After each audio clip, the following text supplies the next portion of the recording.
আসসালামু আলাইকুম আমার সকল ভাই বোনদেরকে। আজকে আমি আমার রেসিপিতে নিয়ে এসেছি চিংড়ি মাছ দিয়ে ডাঁটা আলু দিয়ে এত মজাদার তরকারি। আর সেই তরকারিটা রান্না করতে আমি আপনাদের সামনে তুলে ধরলাম। ভালো লাগলে লাইক দিয়ে কন্টিনিউ করবেন আর কমেন্ট করে যাবেন কেমন হয়েছে। শুরুতেই আমি ডাঁটাটা একদম চিংড়ি মাছটা ভালো করে কেটে কুটে ধুয়ে পরিষ্কার করে রেখেছি। তারপর আমি একটি কড়াই বসিয়ে দিয়েছি। কড়াইতে আমি 2 টেবিল চামচ তেল দিয়েছি, একটা পেঁয়াজ দিয়েছি বড় সাইজের। তারপর আমি পেঁয়াজটা যখন একটু ভাজা ভাজা হয়ে আসলো তখন আমি দিয়ে দিলাম হলুদের গুঁড়া। হলুদের গুঁড়া দেওয়ার পর এখানে আমি একটু পানি দিয়ে দিয়েছি, না হয় অন্যান্য মশলা দিলে পুড়ে যাবে। সেজন্য আমি এখানে হলুদের গুঁড়ার সাথে একটু পানি দিয়ে তারপর আমি অন্যান্য মশলা অ্যাড করি। আর সেই মশলাগুলি হলো, এখানে মরিচের গুঁড়া দিয়েছি একদমই কম, হাফ চা চামচের মতন, কারণ ডাঁটা তরকারিতে ঝাল হলে খাওয়া যায় না, আর লবণ বেশি হলেও খাওয়া যায় না।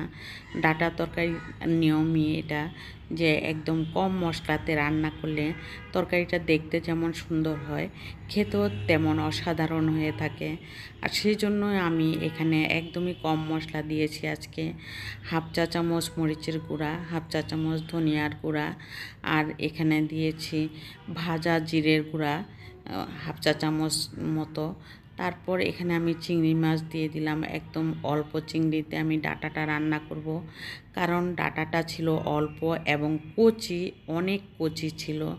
এত কচি ডাঁটা রান্না করতে খুব ভালো লাগে, কারণ কচি ডাঁটা কিন্তু অনেক সময় কম লাগে রান্না করতে।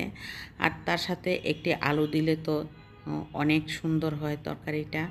আর আমার বাসায় আমার হাজব্যান্ড পছন্দ করে ডাঁটার সাথে আলু দেওয়াটা, সেই জন্য আমি এখানে অল্প ডাঁটা দেখে আমি অল্প চিংড়ি মাছ দিয়ে রান্না করেছি।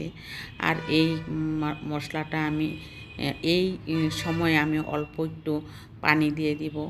এই অল্প পানিতেই কিন্তু ডাঁটাটা সিদ্ধ হয়ে একদম মিলেমিশে তরকারিটা খুব সুন্দর হয়ে যাবে।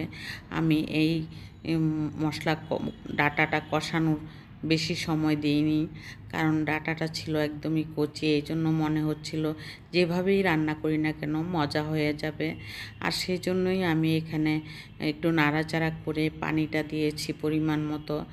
সিদ্ধ হতে যতটুকু লাগবে এইটুকু পানি দিয়ে আমি ঢাকনা দিয়ে ঢেকে দিব। এখন এর মধ্যে সুন্দরভাবে সিদ্ধ হয়ে যাবে। এর মধ্যে আমি আর ঢাকনা খুলিনি, ভাবলাম যে এখন একটু নাড়াচাড়া করে দেখি কেমন হয়েছে। এখনই মনে হচ্ছে সিদ্ধ হয়ে গেছে, কিন্তু এত সবুজ রয়েছে, এত সুন্দর হয়েছে, কিন্তু আরেকটু সিদ্ধ হওয়ার বাকি আছে। এই জন্য আরেকটু বসিয়ে রাখতে হবে। এটাই ভাবলাম যে এখন একটু ঢাকনা দিয়ে আবার ঢেকে দিই। তরকারিটা নামানোর সময় হয়ে গেছে এবং নামিয়েও নিয়েছি।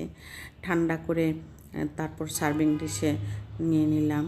আমার এই ছোট্ট ভিডিওটা যদি ভালো লেগে থাকে তাহলে অবশ্যই সাবস্ক্রাইব করে অল বাটনে প্রেস করে রাখবেন। আর আপনারা ভালো থাকবেন। আল্লাহ হাফেজ।